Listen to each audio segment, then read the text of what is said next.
IT and cyber law part 1, 2, 3, 4 സീരീസുകളിലായി നമ്മൾ പ്രധാനമായിട്ടും hardware, software, അതിൻ്റെ ക്ലാസിഫിക്കേഷൻസ്, എക്സാമ്പിൾസ്, ഫീച്ചേഴ്സ് തുടങ്ങിയ പ്രധാനപ്പെട്ട കാര്യങ്ങളെല്ലാം തന്നെ കംപ്ലീറ്റ് ചെയ്ത് കഴിഞ്ഞു. ഇനി നമുക്ക് പോകേണ്ടത് computer network, internet, cyber crimes and cyber laws, ഇത്രയും കാര്യങ്ങൾ നമുക്ക് തീർക്കാനുണ്ട്.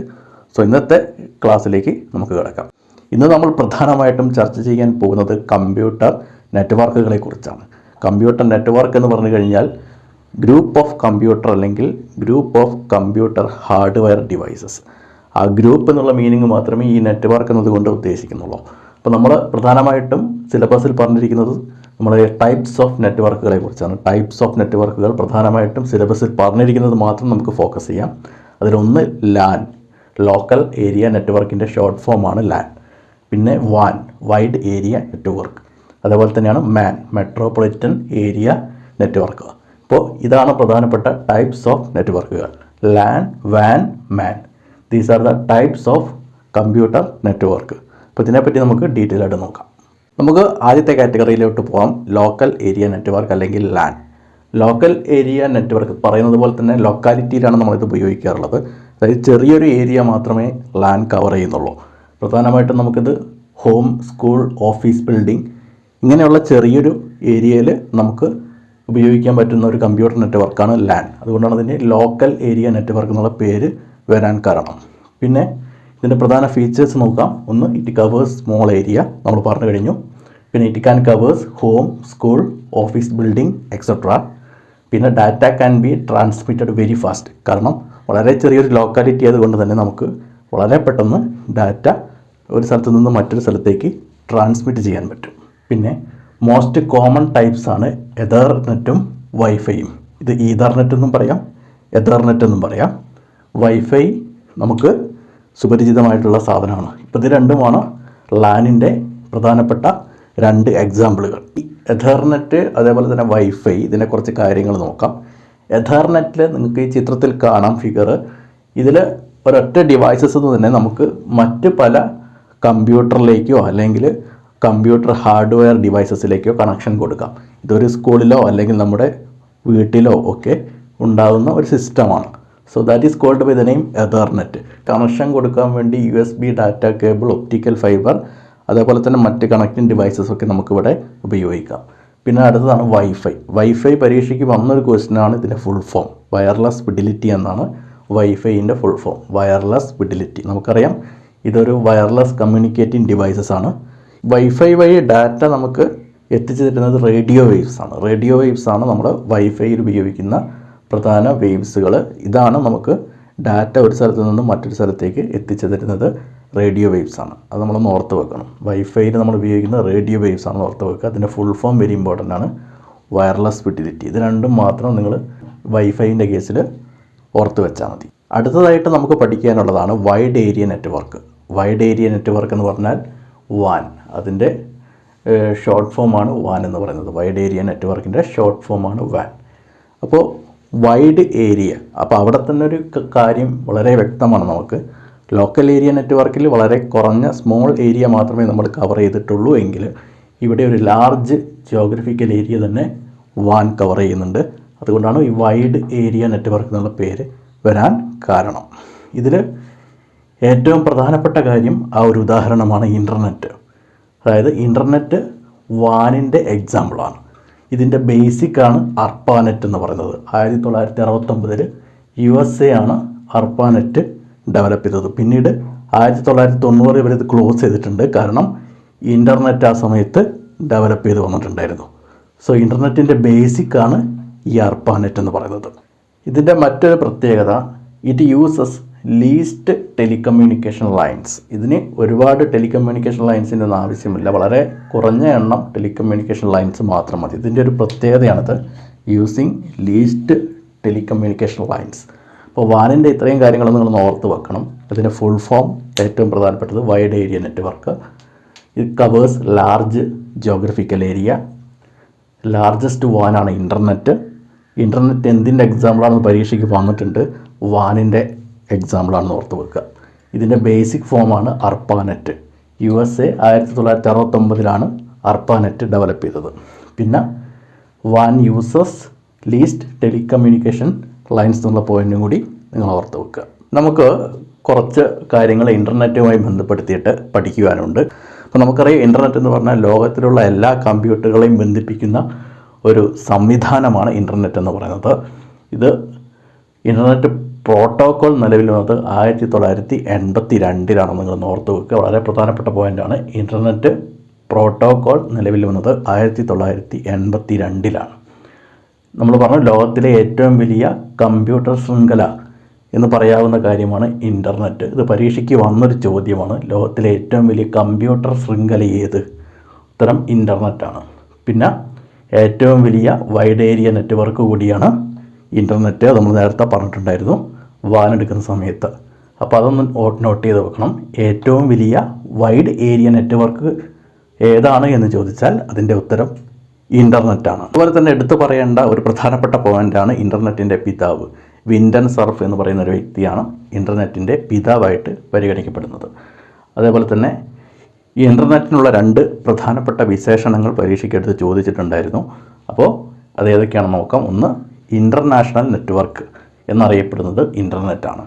അതേപോലെ തന്നെ നെറ്റ്വർക്കുകളുടെ നെറ്റ്വർക്ക് ഓഫ് നെറ്റ്വർക്ക് എന്നറിയപ്പെടുന്നതും ഇൻ്റർനെറ്റ് തന്നെയാണ്. ഇത് 2 വിശേഷണങ്ങൾ വളരെ പ്രധാനപ്പെട്ടതാണ്. നിങ്ങളൊന്ന് ഓർത്ത് വെക്കണം. ഇൻ്റർനാഷണൽ നെറ്റ്വർക്ക് എന്ന് പറഞ്ഞാൽ ഇൻ്റർനെറ്റാണ്. നെറ്റ്വർക്കുകളുടെ നെറ്റ്വർക്ക് എന്ന് പറഞ്ഞാലും ഇൻ്റർനെറ്റ് തന്നെയാണ്. പിന്നെ ഇതൊരു പ്രീവിയസ് ക്വസ്റ്റ്യൻ ആണ്. അതായത് the speed of data transmission in internet is measured in bits per second ആണ്. ബിറ്റ്സ് പെർ സെക്കൻഡ് എന്ന് പറയുന്ന ഒരു യൂണിറ്റ് വെച്ചിട്ടാണ് നമ്മൾ speed of data transmission in internet measure ചെയ്യുന്നത്. ഇതൊന്ന് നമ്മൾ വളരെ പ്രധാനപ്പെട്ട ഒരു പോയിൻ്റാണ്, ഓർത്ത് വെക്കണം. അപ്പോൾ കൂടി നോക്കാം. ഇൻ്റർനെറ്റിൻ്റെ പ്രോട്ടോകോൾ നിലവിൽ വന്നത് 1982 ലോകത്തിലെ ഏറ്റവും വലിയ കമ്പ്യൂട്ടർ ശൃംഖലയാണ് ഇൻ്റർനെറ്റ്. ഏറ്റവും വലിയ വൈഡ് ഏരിയ നെറ്റ്വർക്ക് വാൻ ആണ് ഇൻ്റർനെറ്റ്. ഇൻ്റർനെറ്റിൻ്റെ പിതാവാണ് വിൻഡൻ സർഫ്. ഇൻ്റർനാഷണൽ നെറ്റ്വർക്ക് എന്നും നെറ്റ്വർക്കുകളുടെ നെറ്റ്വർക്ക് എന്ന് അറിയപ്പെടുന്നത് ഇൻ്റർനെറ്റാണ്.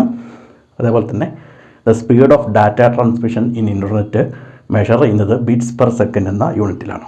ഇന്ത്യയിൽ ഇൻ്റർനെറ്റ് സംവിധാനം നിലവിൽ വന്നത് 1995 ഓഗസ്റ്റ് 15 അപ്പോൾ ഇന്ത്യയിൽ ഇൻ്റർനെറ്റ് സംവിധാനം നിലവിൽ വന്നത് 1995 ഓഗസ്റ്റ് 15 ഇന്ത്യയിൽ ആദ്യമായിട്ട് ഇൻ്റർനെറ്റ് സംവിധാനം ഏർപ്പെടുത്തിയ സ്ഥാപനമാണ് വിദേശ് സഞ്ചാർ നിഗം ലിമിറ്റഡ്, VSNL.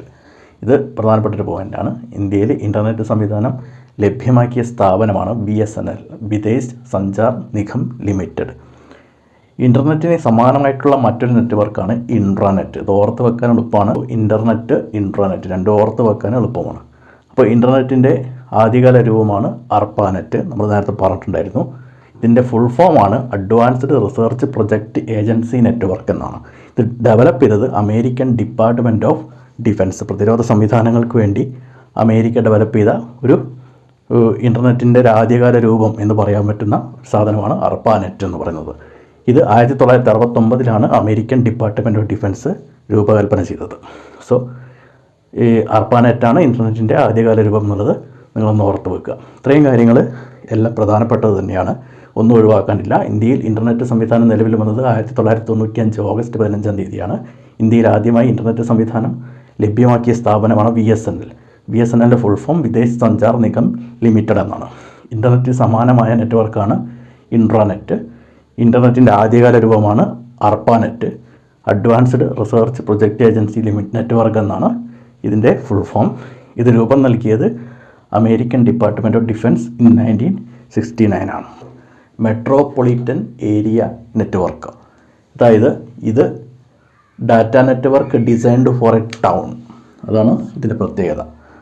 പിന്നെ ഇത് larger than LAN, local area നെറ്റ്വർക്കിനെക്കാട്ടും വലുതാണ്, എന്നാൽ വൈഡ് ഏരിയ നെറ്റ്വർക്കിനെക്കാട്ടും ചെറുതുമാണ്. അതാണ് ഇതിൻ്റെ ഏറ്റവും വലിയ പ്രത്യേകത. ഇതിന് ഏറ്റവും നല്ല എക്സാമ്പിളാണ് നമ്മുടെ കേബിൾ ടി വി ഏഷ്യാനെറ്റിൻ്റെ ഒക്കെ ഉണ്ട്, നമുക്കറിയാം, കേരള വിഷൻ, അതൊക്കെ എക്സാമ്പിൾസാണ് ഈ കേബിൾ ടി വി ശൃംഖലയ്ക്ക്. സോ ആ കേബിൾ ടി വി എന്ന് പറയുന്ന ആ ഒരു സിസ്റ്റം നെറ്റ്വർക്ക് സിസ്റ്റമാണല്ലോ. സോ അത് ഈ മാൻ, അതായത് മെട്രോപൊളിറ്റൻ ഏരിയ നെറ്റ്വർക്കിന് ഉദാഹരണമാണ്. അപ്പോൾ ഒന്നുകൂടി നോക്കാം. Data network designed for a town is called MAN. ഇതിൻ്റെ full form metropolitan area network എന്നാണ്. It is larger than local area network LAN, but smaller than wide area network WAN. Example network used in cable TV. നമുക്കിനി പഠിക്കാനുള്ളത് network ഡിവൈസസിനെ കുറിച്ചാണ്. Internet എന്ന് പറഞ്ഞാൽ ലോകത്തിലുള്ള എല്ലാ computer നെറ്റ്വർക്കിനെയും ബന്ധിപ്പിക്കുന്ന സംവിധാനം, അതാണ് ഇൻ്റർനെറ്റ് എന്ന് പറയുന്നത്. ഇങ്ങനെ ബന്ധിപ്പിക്കണമെങ്കിൽ ചില ഡിവൈസസിൻ്റെ ആവശ്യമുണ്ട്. ആ ഡിവൈസസിനെ വിളിക്കുന്ന പേരാണ് നെറ്റ്വർക്ക് ഡിവൈസസ്. അപ്പോൾ നമുക്ക് ആദ്യത്തെ നെറ്റ്വർക്ക് ഡിവൈസ് പരിചയപ്പെടാം. അതാണ് മോഡം എന്ന് പറയുന്നത്. ഇതിൻ്റെ ഫുൾ ഫോമാണ് ഏറ്റവും പ്രധാനപ്പെട്ടത്. മോഡത്തിൻ്റെ ഫുൾ ഫോം നമ്മൾ ശ്രദ്ധിക്കേണ്ട ഒരു കാര്യമാണ്. മോഡുലേറ്റർ, ഡീമോഡുലേറ്റർ എന്നാണ്. ഇതിൻ്റെ ഇടയിൽ ആൻഡ് വരുന്നില്ല. മോഡുലേറ്റർ ആൻഡ് ഡീമോഡുലേറ്റർ എന്ന് പറഞ്ഞാൽ തെറ്റാണ്. മോഡുലേറ്റർ, ഡീമോഡുലേറ്റർ എന്നാലാണ് ശരി എന്ന് നിങ്ങൾ മനസ്സിലാക്കി വെക്കുക. അതാണ് ഫുൾ ഫോം. ഇതിൽ മോഡുലേറ്ററിലെ എംഒയും ഡീമോഡുലേറ്ററിലെ DEMഉം ചേർന്നിട്ടാണ് മോഡം എന്ന് പറയുന്ന ഷോർട്ട് ഫോം ഉണ്ടായിരിക്കുന്നത്. Modem is a device used to connect internet using telephone lines. അതായത് ലാൻഡ് ഫോൺ കണക്ഷൻ ഇല്ലെങ്കിൽ നമുക്ക് മോഡം കണക്ട് ചെയ്യാൻ പറ്റില്ല എന്നർത്ഥം. കാരണം ആ ലൈനിൽ കൂടെയാണ് നമ്മൾ മോഡം എന്നുള്ള ഡിവൈസ് വെച്ചിട്ട് ഇൻ്റർനെറ്റ് ആക്സസ് ചെയ്യുന്നത്. So modem is a device used to connect internet using telephone lines. അതുപോലെ തന്നെ മോഡം കണ്ടുപിടിച്ചത് ഡെന്നിസ് ഹെയ്സി എന്ന് പറയുന്ന വ്യക്തിയാണ്. സോ ഡെന്നിസ് ഹെയ്സി എന്ന് പറയുന്ന വ്യക്തിയാണ് മോഡം ഇൻവെൻറ്റ് ചെയ്തത്. പിന്നെ നേരത്തെ പറഞ്ഞു, speed of the modem calculate ചെയ്യുന്നതും ബിറ്റ്സ് പെർ സെക്കൻഡ് തന്നെയാണ്. നമ്മൾ ഇൻ്റർനെറ്റിൻ്റെ സ്പീഡും ബിറ്റ്സ് പെർ സെക്കൻഡ് തന്നെയാണ് കാൽക്കുലേറ്റ് ചെയ്തത്. മോഡത്തിൻ്റെ സ്പീഡും ബിറ്റ്സ് പെർ സെക്കൻഡ് തന്നെയാണ് കാൽക്കുലേറ്റ് ചെയ്തത്. പിന്നെ മോഡം അനലോഗ് സിഗ്നലിനെ ഡിജിറ്റൽ സിഗ്നലായിട്ടും ഡിജിറ്റൽ സിഗ്നലിനെ അനലോഗ് സിഗ്നലായിട്ടും കൺവേർട്ട് ചെയ്യുന്നുണ്ട്. അപ്പോൾ നമുക്ക് പറയാം, modem converts analogue signal to digital signal and vice versa. അതായത് നേരെ തിരിച്ചും ഡിജിറ്റൽ ടു അനലോഗ്. സോ ഇത്രയുമാണ് മോഡത്തിനെ കുറിച്ച് പറയുന്ന പ്രധാനപ്പെട്ട കാര്യങ്ങൾ. നമുക്കൊന്നുകൂടി നോക്കാം, വളരെ പ്രധാനപ്പെട്ടതാണ്. Full form modulator, demodulator. It's a device used to connect internet using telephone lines, invented by Dennis Hayes. Speed of the modem calculated using bits per second. അതുപോലെ തന്നെ modem converts analogue signal to digital signal and vice versa. ഇത്രയും point തീർച്ചയായിട്ടും നിങ്ങൾ പഠിച്ചു വെക്കേണ്ടതാണ്. മറ്റ് network ഡിവൈസസിലേക്ക് പോകുന്നതിന് മുമ്പ് നമ്മൾ പഠിച്ചിരിക്കേണ്ട ഒരു കാര്യമാണ് IP അഡ്രസ്സ്. IPയുടെ ഫുൾ ഫോം ഇൻ്റർനെറ്റ് പ്രോട്ടോക്കോൾ എന്നാണ്. സോ IP അഡ്രസ്സ് എന്ന് പറഞ്ഞാൽ ഇൻ്റർനെറ്റ് പ്രോട്ടോക്കോൾ അഡ്രസ്സ് എന്നർത്ഥം. അതായത് ഇൻ്റർനെറ്റിൽ കണക്ട് ചെയ്തിരിക്കുന്ന ഓരോ കമ്പ്യൂട്ടറിനും യുണീക്കായിട്ട് ഒരു അഡ്രസ്സ് ഉണ്ടായിരിക്കും. ആ യുണീക്കായിട്ടുള്ള അഡ്രസ്സിനെ വിളിക്കുന്ന പേരാണ് IP അഡ്രസ്സ്. ഇതിൻ്റെ പ്രധാന ലക്ഷ്യം എന്ന് പറയുന്നത് ടു ഐഡൻറ്റിഫൈ ദ ലൊക്കേഷൻ. അതായത് ആ സ്ഥലം ലൊക്കേറ്റ് ചെയ്യാൻ വേണ്ടിയിട്ട് നമ്മൾ കൃത്യമായിട്ട് സഹായിക്കും IP അഡ്രസ്സുകൾ. ഇത് എന്ന് പറയുന്നത് ഒരു 32 ബിറ്റ് അഡ്രസ്സാണ്. 32 ബിറ്റ് അഡ്രസ്സാണ് IP അഡ്രസ്സ്. ഇത് വെരി ഇമ്പോർട്ടൻ്റ് ആയിട്ടുള്ള ഒരു പോയിൻ്റാണ്. So IP address is a 32 bit അഡ്രസ്സാണ്.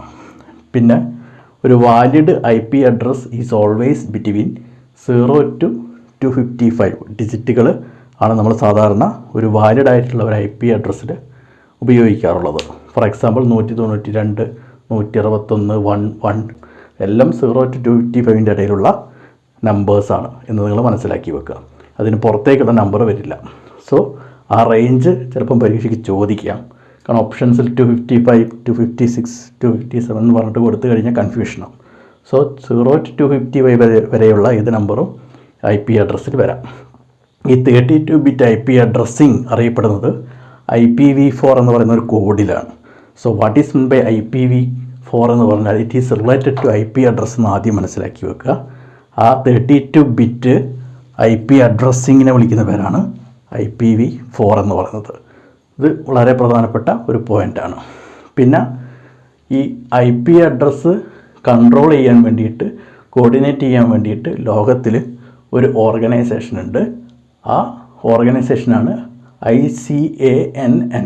നമുക്കിതിനെ ICANN എന്ന് ഷോർട്ടായിട്ട് വിളിക്കാം ഓർമ്മിക്കാൻ വേണ്ടിയിട്ട്. പക്ഷേ ഇവിടെ ഡബിൾ N ഉണ്ടെന്നുള്ള കാര്യം നിങ്ങൾ ഓർത്ത് വെക്കുക. അതിൻ്റെ ഫുൾ ഫോം നമുക്കറിയാം, തീർച്ചയായിട്ടും ഇൻ്റർനെറ്റുമായിട്ട് ബന്ധപ്പെട്ടിരിക്കും. C for corporation and A for assignment. ഇതിൽ ഒരു N നെയിംസാണ്, ഒന്ന് നമ്പേഴ്സാണ്. അതായത് internet corporation for assigned names and numbers എന്നാണ് ICANN full form. This is the organisation to control IP address. ICANN എന്ന് നമുക്ക് ഓർത്ത് വെക്കാം. Internet corporation for assigned names and numbers. ഇത്രയും കാര്യങ്ങൾ നിങ്ങളൊരു IP അഡ്രസ്സുമായിട്ട് ബന്ധപ്പെടുത്തിയിട്ട് ഓർത്ത് വെക്കേണ്ടതായിട്ടുണ്ട്. നമ്മൾ നേരത്തെ പറഞ്ഞ IP അഡ്രസ്സുമായിട്ട് ബന്ധപ്പെടുത്തി പറയേണ്ട ഒരു ഉപകരണമാണ് റൂട്ടർ എന്ന് പറയുന്നത്. Router is a network device.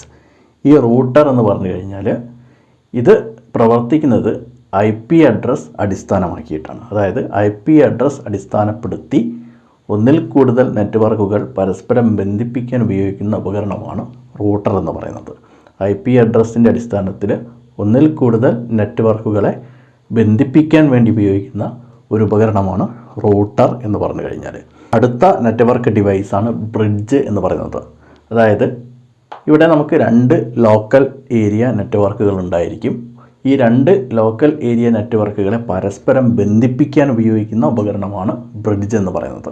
2 local area നെറ്റ്വർക്കുകളെ പരസ്പരം ബന്ധിപ്പിക്കാൻ ഉപയോഗിക്കുന്ന ഉപകരണം. ഈ ഫിഗർ ഒന്ന് ആലോചിച്ച് വെച്ചാൽ നമുക്ക് എളുപ്പത്തിൽ ഈ ഒരു പോയിന്റിലേക്ക് എത്തിച്ചേരാം. അടുത്തതായിട്ട് പഠിക്കേണ്ട ഒരു നെറ്റ്വർക്ക് ഡിവൈസാണ് ഹബ്ബ്. ഹബ്ബ് എന്ന് പറഞ്ഞു കഴിഞ്ഞാൽ നമ്മുടെ കൂടുതൽ കമ്പ്യൂട്ടറുകൾ ഉള്ള ഒരു സിറ്റുവേഷൻ, 2 3 അല്ലെങ്കിൽ അതിൽ കൂടുതലോ കമ്പ്യൂട്ടറുകൾ ഉണ്ടെങ്കിൽ ഇവയെ ഒന്നിപ്പിച്ച് ബന്ധിപ്പിക്കുവാൻ വേണ്ടി നമ്മൾ ഉപയോഗിക്കുന്ന ഉപകരണമാണ് ഹബ്ബ് എന്ന് പറയുന്നത്. ഇവിടെ ഒരു പിക്ചർ നോക്കാം. ഇവിടെ 4 കമ്പ്യൂട്ടറുകൾ ഞാൻ വരച്ചിട്ടുണ്ട്. ഇത് എല്ലാത്തിനെയും നമുക്ക് ഒരു ഉപകരണം വെച്ചിട്ട് ബന്ധിപ്പിക്കാം ഒരേ സമയം. അതാണ് ഹബ്ബ് എന്ന് പറയുന്നത്. ഈ ഫിഗർ നിങ്ങൾ ഓർത്ത് വെച്ചാൽ തന്നെ കൃത്യമായിട്ട് നമുക്ക് കാര്യങ്ങളിലേക്ക് എത്തിച്ചേരാൻ പറ്റും. നമുക്ക് പഠിക്കേണ്ട അടുത്ത നെറ്റ്വർക്ക് ഡിവൈസാണ് ഗേറ്റ് വേ എന്ന് പറയുന്നത്. അതായത് വ്യത്യസ്ത രീതിയിലുള്ള അല്ലെങ്കിൽ വ്യത്യസ്ത തരത്തിലുള്ള നെറ്റ്വർക്കുകളെ പരസ്പരം ബന്ധിപ്പിക്കുവാൻ ഉപയോഗിക്കുന്ന ഉപകരണം. അതാണ് ഗേറ്റ് വേ എന്ന് പറഞ്ഞു കഴിഞ്ഞാൽ. വ്യത്യസ്ത രീതിയിലുള്ള നെറ്റ്വർക്കുകൾ പരസ്പരം ബന്ധിപ്പിക്കുവാൻ ഉപയോഗിക്കുന്ന ഉപകരണമാണ് ഗേറ്റ് വേ എന്നറിയപ്പെടുന്നത്. നമുക്ക് അവസാനമായിട്ട് നോക്കാനുള്ള നെറ്റ്വർക്ക് ഡിവൈസാണ് സ്വിച്ച്. ഈ സ്വിച്ച് 2 പ്രധാന ധർമ്മങ്ങൾ ചെയ്യുന്നുണ്ട്. അതിലേറ്റവും പ്രധാനപ്പെട്ടത് ഇത് ഒരു നെറ്റ്വർക്കിലെ കമ്പ്യൂട്ടറുകളെ മുഴുവൻ പരസ്പരം ബന്ധിപ്പിക്കാൻ സഹായിക്കും. രണ്ടാമത്തെ കാര്യം, ഇത് ആവശ്യമുള്ള കമ്പ്യൂട്ടറുകളിലേക്ക് മാത്രം ഡാറ്റ കൈമാറ്റം ചെയ്യാൻ സഹായിക്കുകയുള്ളൂ. അപ്പോൾ അങ്ങനെ ഒരു കാര്യം കൂടി ഇത് ചെയ്യുന്നുണ്ട്. ഒരു നെറ്റ്വർക്കിലെ കമ്പ്യൂട്ടറുകളെ തമ്മിൽ ബന്ധിപ്പിക്കുകയും ആവശ്യമുള്ള കമ്പ്യൂട്ടറുകളിലേക്ക് മാത്രം ഡാറ്റ കൈമാറ്റം നടത്തുകയും ചെയ്യുന്ന ഉപകരണമാണ് എന്ന് നിങ്ങൾ ഓർത്ത് വെക്കുക. സോ ഫ്രണ്ട്സ്, ഇന്നത്തെ ക്ലാസ് നമ്മൾ കൺക്ലൂഡ് ചെയ്യുകയാണ്. സോ ഈ ഒരു ക്ലാസ് നിങ്ങൾക്ക് ഉപകാരപ്പെട്ടിട്ടുണ്ടെങ്കിൽ നിങ്ങൾ കൂട്ടുകാരിലേക്ക് ഷെയർ ചെയ്തെത്തിക്കുക. അതേപോലെ തന്നെ നമ്മുടെ ചാനൽ ക്യാംഫ്രണ്ട് നിങ്ങൾ സബ്സ്ക്രൈബ് ചെയ്തിട്ടില്ലെങ്കിൽ സബ്സ്ക്രൈബ് ചെയ്ത് തെളിഞ്ഞ് വരുന്ന ആ ബെൽ ബട്ടൺ കൂടി ഒന്ന് അമർത്തുക. സോ നമുക്ക് നെക്സ്റ്റ് പാർട്ടുമായിട്ട് നമുക്ക് വീണ്ടും കണ്ടുമുട്ടാം. അതുവരെ take care. May God bless you all. Thank you very much for watching my video. Thank you.